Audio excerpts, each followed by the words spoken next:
outra vez, obrigado pela preferência e pela vossa presença aqui no nosso programa, onde nós cruzamos as palavras, palavras que salvam, palavras de vida e palavras que nos conduzem à eternidade.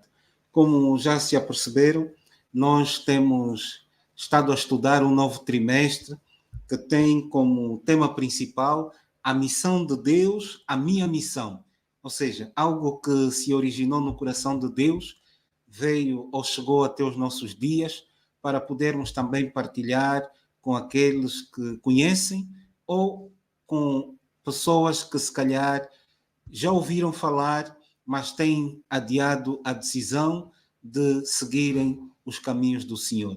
Eu não estou sozinho, estou acompanhado do pastor Tiago Cunha, que nos vai ajudar a compreender melhor esta lição.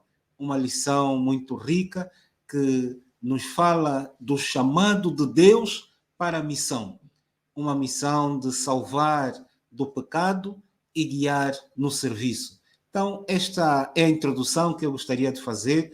Vou passar a palavra ao pastor para poder então também vos cumprimentar e dar aqui o seu comentário do estudo que estaremos a fazer convosco. Olá, Cláudio. É sempre um prazer estar aqui contigo, meu querido amigo, e estar também com os nossos ouvintes, aqueles que gostam também de vir até aqui para ouvir as palavras cruzadas, na verdade, onde nós aprofundamos sempre o texto da lição da Escola Sabatina, que tão rica tem sido, mais uma vez, e tem sido tão prazeroso, não é verdade, estudar então desta forma a palavra de Deus. Penso que seria útil desde já vermos qual é o verso áureo, portanto, o verso para memorizar desta semana, que se encontra então em Atos capítulo 1, verso 8. Cláudio, se quiseres ler então, para nós podermos então começar desde já, então tendo uma ideia mais clara daquilo que nós vamos então estudar. Encontra-se então em Atos capítulo 1 e verso 8. Sim, senhora.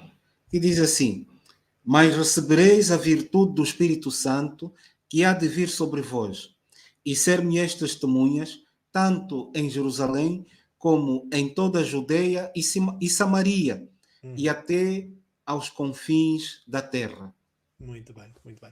Ora bem, Cláudio, esta lição fala-nos de zonas de conforto, não é verdade? Sim, sim. E do desafio que representa, na verdade, este chamado de Deus para que nós possamos então sair da nossa zona de conforto.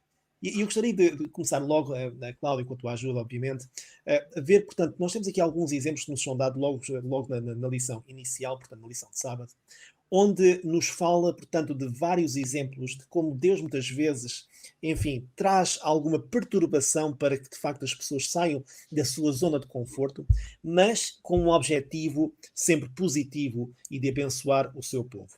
Ora, muito bem, o primeiro exemplo que nos é dado, portanto, fala-nos da Torre de Babel. Eu gostaria de daqui a pouquinho passar algum tempo contigo a estudar esse episódio que é tão rico e tão interessante. Hoje não vamos ter tempo de ver tudo, não é verdade? Sim, sim. Mas, de qualquer forma, a Torre de Babel foi uma forma como Deus também obrigou as pessoas a sair da sua zona de conforto. Aliás, eu gostaria muito de citar, com a tua permissão, Cláudio, o texto que nós encontramos de Ellen White, portanto, no livro Patriarcas e Profetas, página 120, onde Ellen White faz um comentário absolutamente genial em relação a esta situação. Ela diz que essa dispersão, quando Deus, portanto, dispersou as pessoas da Torre de Babel, essa dispersão foi o meio de povoar a terra e assim o propósito do Senhor foi cumprido por meio dos próprios meios que os homens haviam empregado para impedir a sua realização. Isto é absolutamente extraordinário, porque, na verdade, Ellen White acaba por desvendar já um pouquinho daquilo que está por trás de tudo isto, mas nós já vamos ver isso daqui a pouco.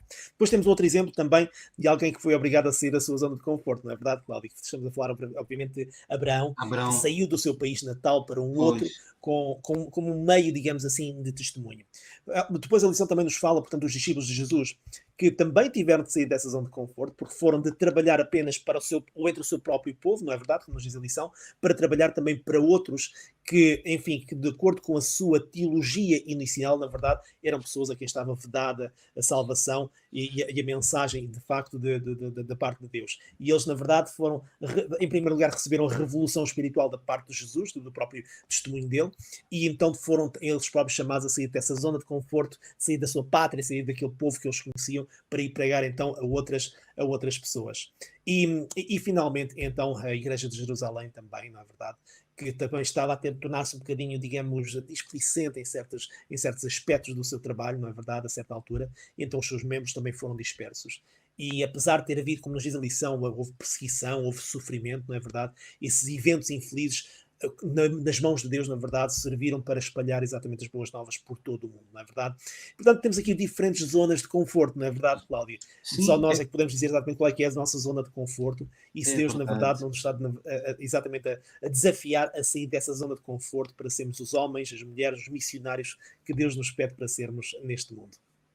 Pois, porque com o acontecimento da Torre de Babel, nós entendemos que a mensagem de Deus, a missão de Deus para aquele povo era que, por intermédio deles, toda a terra devia ser iluminada com o conhecimento de Deus Exatamente. e do seu plano de salvação. Exatamente. E, diante do incumprimento das suas instruções, Deus chamou diversas pessoas para cumprir a mesma missão que tinha sido confiada àquele povo.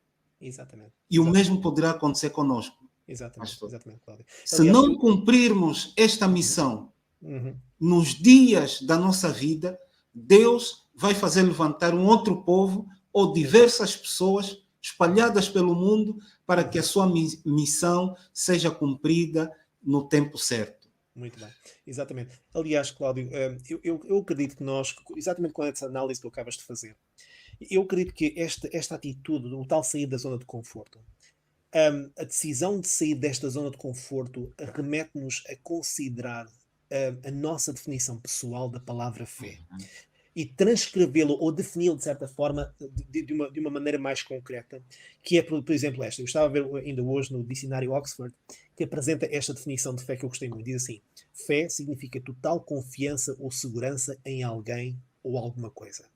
Ou seja, quando Deus nos chama exatamente para cumprir aquilo que tu estás a dizer neste caso, não é verdade? De iluminar este mundo com a glória de Deus, como nos diria em Apocalipse capítulo 18, verso 1. Então estamos a falar de facto de um ato que é de exercer em primeiro lugar uma confiança absoluta, completa, sem reservas, num Deus que nos chama das trevas para a sua maravilhosa luz. Mas com um objetivo. Não é apenas de brilharmos, de sermos uma lâmpada que está algures acesa, sem qualquer objetivo. Não. É de iluminar outros para que encontrem também eles o caminho que os leva então ao Salvador Jesus Cristo, não é verdade? De maneira que, pronto, então ele deseja que nós, ou pretende que nós nos movamos além dessa zona de conforto, exatamente com esse objetivo. Agora, o desejo de permanecer entre aqueles que são da nossa classe, da nossa etnia, do nosso nível social, do nosso nível académico e tudo mais, na verdade, como nos diz a lição, é algo que leva a um egoísmo e a um egocentrismo muito grande. E até mesmo, até diria, ao mal. E nós vemos muitas vezes na história como nós encontramos episódios terríveis de limpezas étnicas, por exemplo, onde o ser humano traz o que de pior tem dentro dele, achando que, na verdade, aquilo que ele representa, seja a nível cultural, a nível patriótico, seja melhor do que os outros. Quando aos olhos de Deus, na verdade, a mensagem é para ser levada a toda a nação, tribo e língua, porque todo o ser humano que tem fogo nos pulmões é exatamente um alvo do amor de Deus e um alvo exatamente da salvação de Jesus Cristo. É verdade, pastor. Porque nós existimos como igreja para levar adiante essa mensagem. Sem dúvida. Se hoje ainda estamos aqui é porque Deus chamou-nos, cada um à sua maneira, para no nosso círculo de influência. Começando pela nossa própria casa. Por isso é que o livro de Atos diz que essa mensagem deve ser partilhada onde? Em Jerusalém, em nossa casa. Exatamente. Depois em toda a Judeia, nos lugares mais próximos. Depois em Samaria, os lugares um bocadinho mais distantes. E depois aos confins da terra. Exatamente. Às vezes nós queremos fazer o contrário. Queremos ir no sítio mais distante, porque nos lugares próximos a nossa mensagem não tem influência na vida das pessoas, porque conhecem a nossa forma de viver. Exato. E Deus chama-nos a atenção para que na zona de conforto onde cada um de nós se encontra, nós possamos meditar, refletir, pedir forças a Deus para que Ele nos ajude a tomarmos a nossa posição no sentido de avançarmos e vitoriosos em Cristo, possamos então levar essa missão adiante. Sem dúvida, sem dúvida. Aliás, estavas-me a fazer lembrar que o facto de que Jesus, por exemplo, ele foi várias vezes pregar a Nazaré, na verdade, no lugar onde tinha crescido. E nas várias vezes que ele foi rejeitado, houve uma que foi a última. Mas isso não o impediu de continuar a trabalhar, mesmo a espalhar cada vez mais e a preparar outros para também levarem a mensagem cada vez mais longe. E porque é verdade que, se nós olharmos para um mapa, vamos reparar que, na verdade, a zona de trabalho de Jesus, comparativamente, foi relativamente curto, foi relativamente pequeno. Mas, na verdade, foi ali que ele preparou um grupo de pessoas que mais tarde haveriam de espalhar a mensagem por todo o mundo, de tal forma que nós hoje estamos aqui, é exatamente o resultado exatamente disso. Ora, muito bem, na lição de domingo, meu querido Cláudio, existe esta pergunta, então, que nos convida agora a olhar então para o tal episódio da Torre de Babel. Estou muito entusiasmado com isto, porque eu construí aqui um pequeno comentário, gostava de o fazer contigo, obviamente, com a tua ajuda, sobre aquilo que aconteceu exatamente naquela situação, portanto, na história da Torre de Babel, que nós encontramos, portanto, em Gênesis, capítulo 11, versos 1 a 9. E a pergunta que a lição nos apresenta, são duas, na verdade, diz quais eram as intenções das pessoas e que objetivo tinham em mente e porque é que Deus o impediu. Ora, muito bem, se nós formos logo ao versinho 1, portanto, Gênesis capítulo 11, verso 1, com a tua permissão, diz-nos, portanto, que era toda a terra de uma mesma língua, ou seja, representa aqui uma unidade linguística, portanto, havia entendimento mútuo, digamos assim, porque eram todos de uma mesma fala. No verso 2, diz-nos então que aconteceu que, partindo eles do Oriente, acharam um vale na terra de Sinar e habitaram ali, ou seja, estagnaram no mesmo lugar. E aqui começamos já, desde logo, a encontrar aqui as tais dificuldades que Deus vai encontrar e vai analisar mais à frente, portanto, neste mesmo povo. No verso 3, então, diz-nos que fizeram porque que disseram uns aos outros, aí façamos, portanto, a tijolos e queimemos bem, ou seja, havia uma unidade de propósito, portanto, eles tinham o mesmo objetivo, o que é interessante, na verdade, porque eles dizem façamos tijolos e queimemos bem, com o objetivo de construir a torre, quando, na verdade, Deus também foi o primeiro que disse façamos, mas disse façamos o homem à nossa imagem. Não sei se compreendes aqui o paralelo, na verdade. Há uma unidade de propósito, isto é importante, parece ser positivo, na verdade, não é?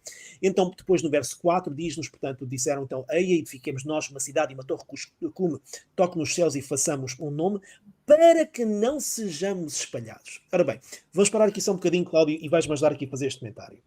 Porquê é que aqui temos este problema? Porquê é que eles dizerem que para que não sejamos espalhados, porquê é que isto é um problema? Quando Deus criou o homem, na verdade, logo no início, quando ainda tudo era perfeito, a ordem de Deus foi o quê, Cláudio? Lembras-te, meu querido? Foi de quê? Foi de frutificar e quê? Multiplicar-vos e encher a terra. E encher a terra. Ora, aí está. Muito bem. Obrigado, meu querido. Então, esta foi a ordem de Deus. Então, reparem que, repara só nisto, que o receio que eles têm é um receio específico, para que não sejamos espalhados. Ou seja, este receio é um ataque direto ou é uma forma de contrariar uma ordem direta da parte de Deus. Porque eles próprios depois dizem assim, para que não sejamos espalhados sobre a face de toda a terra. E Deus disse, enchei a terra. Ou seja, eles estão a contrariar uma ordem direta da parte de Deus. Ou seja, há um espírito de rebelião contra Deus que está aqui escondido. Agora, no verso 6, aliás, no verso 5, diz então, desceu o Senhor para ver a cidade e a torre que os filhos dos homens edificavam. Esta expressão, filhos dos homens, nós podemos ir rapidamente, portanto, à história do dilúvio, quando temos ali então as filhas dos homens, e que são os filhos dos homens, na verdade, que são descendentes, neste caso, de Caim, portanto, pessoas que adotaram um estilo de vida de revolta, de rebelião contra o próprio Deus, até que chegamos então ao verso 6, e aqui encontramos algo de absolutamente extraordinário. E, Cláudio, permite só demorar mais uns minutinhos só neste texto, porque é absolutamente extraordinário. Diz-nos assim, o Senhor disse, eis que o povo é um. E eu fui estudar um bocadinho mais sobre isto, porque, na verdade, quando Deus diz, é Deus que está a dizer, atenção, portanto, a sua análise é perfeita. Ele diz que o povo é um, ou seja, estão unidos.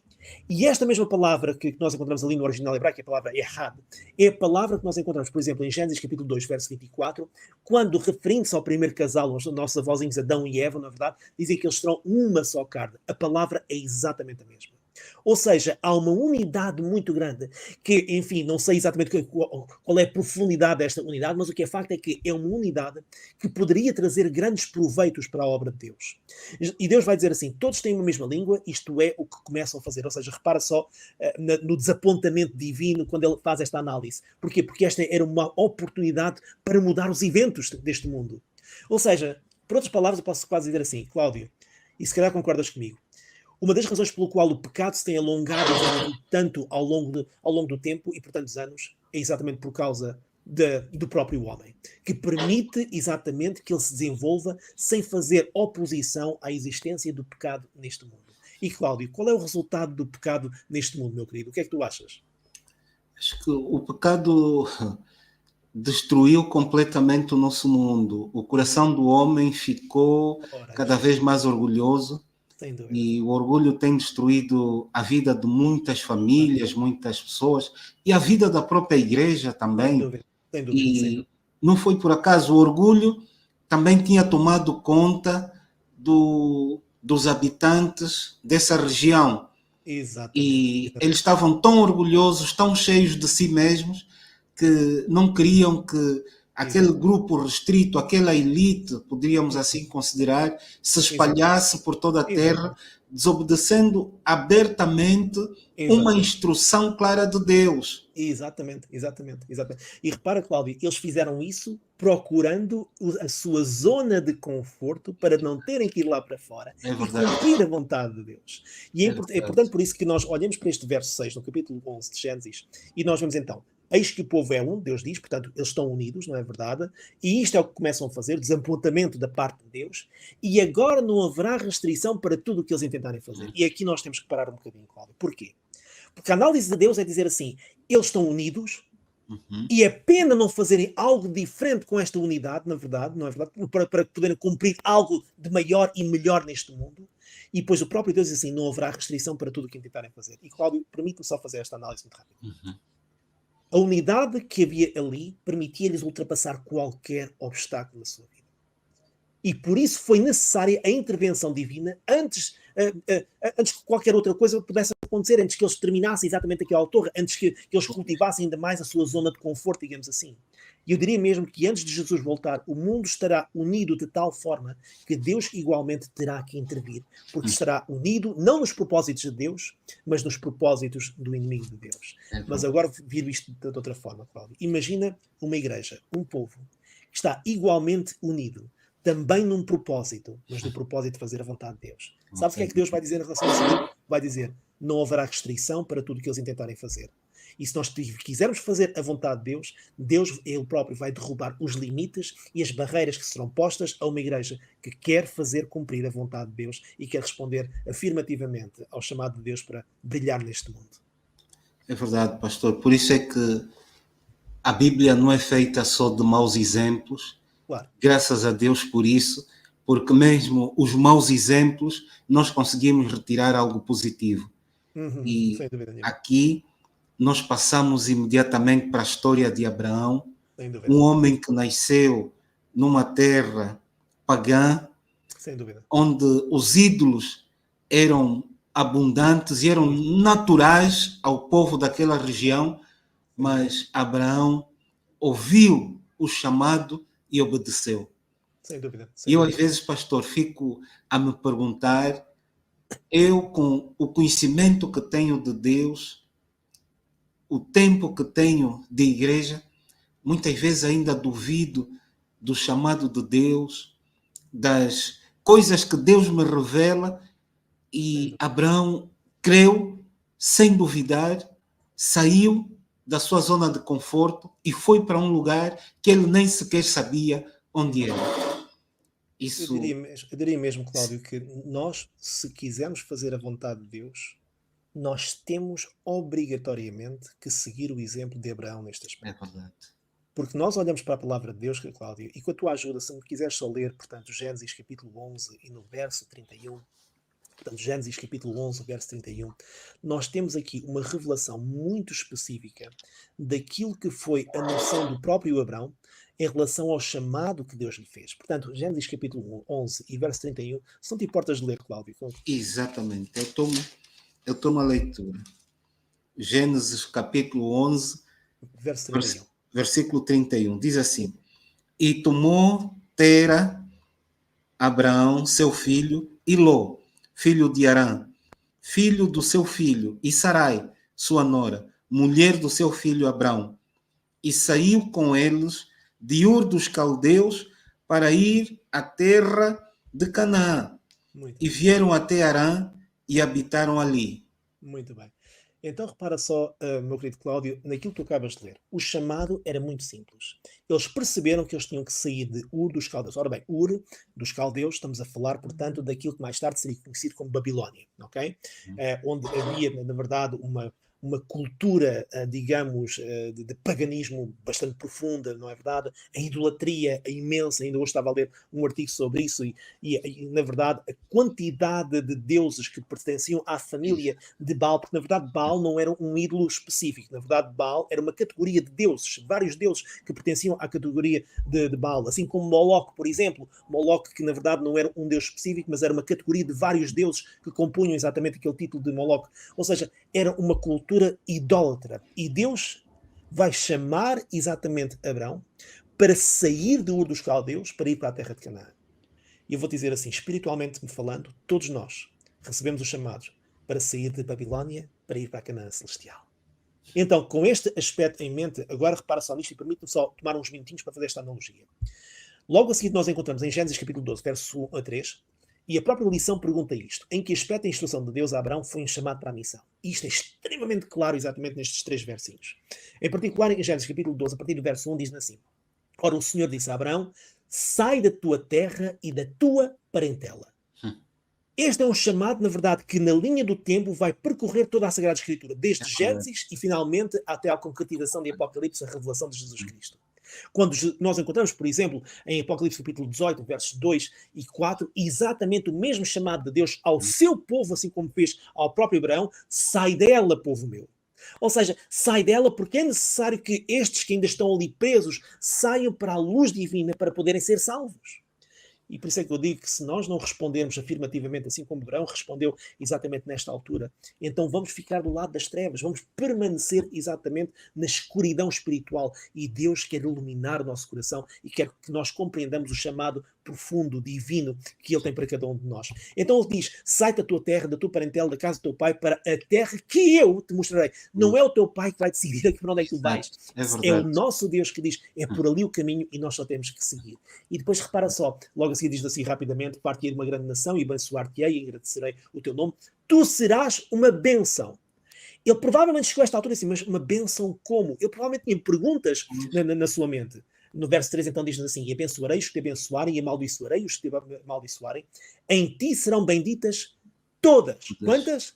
Todas as famílias da terra. Ou seja, mais uma vez então aqui, nós vemos como Deus vai estender tudo isto. A bênção de Abraão estende-se no tempo, chega até nós, porque é a promessa de uma salvação em Cristo Jesus, porque é exatamente representativa da linhagem de onde seria Jesus, o nosso bendito Salvador. Amém. Por isso é que, pastor, Deus, ao chamar Abraão, tinha um plano específico para a humanidade. Com certeza. E é aquela linha no tempo que o pastor disse bem, que sai de Gênesis a Apocalipse, passando de Malaquias até Mateus. Ou seja, Deus tinha prometido que salvaria a humanidade do pecado. Exatamente. E Deus escolheu Abraão da sua descendência para que nele, em Abraão, se cumprisse todas as promessas de Deus. Sem dúvida nenhuma. O mais engraçado, pastor, é que Abraão não viu essas promessas a serem cumpridas na sua vida, mas creu. E é impressionante como é que Deus faz as coisas acontecerem. Absolutamente, Cláudio. E sabes, verdade. Nós quase que poderíamos agora resumir, então, a missão, assim como nós estamos a vê-la, e podíamos agora aqui introduzir os discípulos, os apóstolos, a igreja ela própria, que tem então uma função dupla de acordo com aquilo que nós estamos a ver. Em primeiro lugar, precisamos de informar as pessoas e de fazê-las compreender que a situação em que nós estamos neste mundo não é uma situação normal. Viver na sombra da morte, do sofrimento, do choro, do coração quebrantado, não é uma situação normal. Há pessoas que dizem: morreu, é normal. Não. Há pessoas que dizem: está a chorar, é normal. Mais um casal que se divorciou, é normal. Não é normal. Nada disto é normal. Porque nós não fomos criados para esta situação. Então, uma das missões que nós temos é de fazer compreender às pessoas que nós não estamos a viver na normalidade para a qual nós fomos criados. Essa é a primeira missão. E em segundo lugar, a outra missão é exatamente compreender que, assim como Abraão, havia uma herança de salvação a ser partilhada com a humanidade. Amém. Ou seja, para dizer às pessoas, nós estamos todos metidos num grande sarilho, permite-me esta expressão, estamos todos metidos num mundo que está completamente em caos, mas há uma solução. Há uma arca, há um Salvador. E esse Salvador é aquele que nos pode resgatar desta situação terrível de morte e de sofrimento para nos restituir à situação que devia ter sido aquela desde o início, uma situação de vida eterna, uma situação de felicidade, ausência de dor, ausência de sofrimento e sim, de companheirismo contínuo com o nosso Deus. Essa é a situação. Então, esta mensagem é de facto dupla e esta é a nossa missão. Independentemente da raça, da cor, da cultura, do país, não é verdade, Cláudio? E nós estamos aqui, nós representamos duas nações completamente diferentes, não é verdade, meu querido? Mas ambos amamos o mesmo Salvador e ambos temos a mesma missão. Isto é extraordinário. Amém. Deus, neste momento, agora tenta unir o seu povo, unir a sua igreja nesta missão dupla. Informar o mundo que nós temos uma solução para este mundo de caos onde nós estamos envolvidos. E essa solução tem um nome e chama-se Jesus Cristo. É verdade, pastor. Porque falando um pouco da igreja primitiva e as zonas de conforto, pastor, muitas vezes nós vamos ter que sair, deixar o barreiro e ir para lugares que se calhar nós não gostaríamos de estar. É verdade. Mas se nos colocarmos nas mãos de Deus, Ele vai nos conduzir a esses lugares. E o coração das pessoas estará tão preparado como estiveram aquelas pessoas, gentios, no caso, para ouvir os judeus, que quase que não se comunicavam. Exatamente. E essa é a nossa missão, pastor. Exatamente. Nossa missão é para todos. Sem dúvida, meu querido. Cristo morreu para todos. Não há acepção de pessoa. Que você é rico, você é pobre. Não, é para todos. Ora, aí está. E nós precisamos de compreender isso. Exatamente, Cláudio. Exatamente porque, repara, a mensagem das boas novas, a mensagem do Evangelho, é uma mensagem que toca sempre uma corda especial no coração humano, seja ele qual for. Porque todo o ser humano sofre dor, todo o ser humano sofre tristeza, sabe o que é alegria? E nesse aspecto, então, todo o ser humano então vai vibrar de alguma forma ou vai se revoltar e vai negar a necessidade do Evangelho. Mas o nosso objetivo é continuar a espalhar a mensagem. Porque no meio de 100, no meio de 1000, no meio de 2000, no meio de 1 milhão, há sempre alguém que vai dizer, eu aceito Jesus e eu quero estar na eternidade com Jesus Cristo. E nisso também, pastor, só uma nota, que muitas vezes podemos ser um líder influente na igreja, mas tal como Pedro, temos uma certa resistência em levar a mensagem a certos grupos. E Jesus mostrou a Pedro que o importante não é a cor da pele, o importante não é a religião, o importante não é se você é uma pessoa culta ou iletrada, o importante é a aceitação que eu tenho desse Jesus e da missão que ele me confia. Exatamente. Isso é que é importante. Exatamente. E mais importante do que isso, o que eu farei da missão que Jesus me confiou. Ora está. Sabes, Cláudio, agora estamos quase a terminar, e eu tenho certeza que tu vais concordar comigo quando eu digo o seguinte: uma igreja sem missão é uma igreja sem direção. É verdade. A missão estabelece os objetivos, a direção que nós queremos seguir.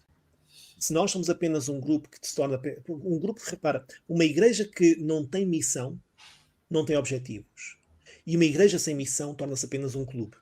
Onde nós vamos para nos encontrarmos uns com os outros, vamos embora, até para a semana. Mas uma igreja que tem missão tem algo que, na verdade, estabelece o foco, estabelece a direção e dá-nos energia para nos movermos, porque temos um objetivo que é claro. Exatamente. Neste caso, um objetivo que não é estabelecido nem pelo pastor, nem pelo ancião, e estamos aqui os dois, não é verdade? É verdade. Mas é estabelecido pelo próprio Deus. É verdade. E quando nós compreendemos que esse é um objetivo maior do que nós próprios, há duas reações. Primeira é dizer, Senhor, eu sozinho não sou capaz. Mas em segundo lugar, eu posso dizer, se tu vieres comigo, eu posso todas as coisas naquele que me fortalece. Então, quando nós estabelecemos essa questão da nossa vida, para a nossa igreja, para nós como famílias, então temos a certeza que a vitória será nossa, porque Cristo promete-nos a sua vitória. Amém. Amém.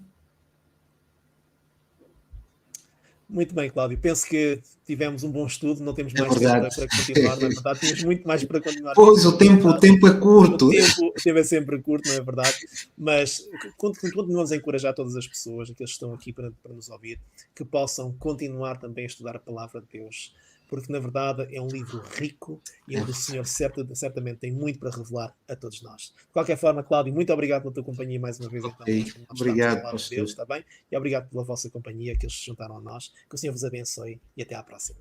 Amém. Amém.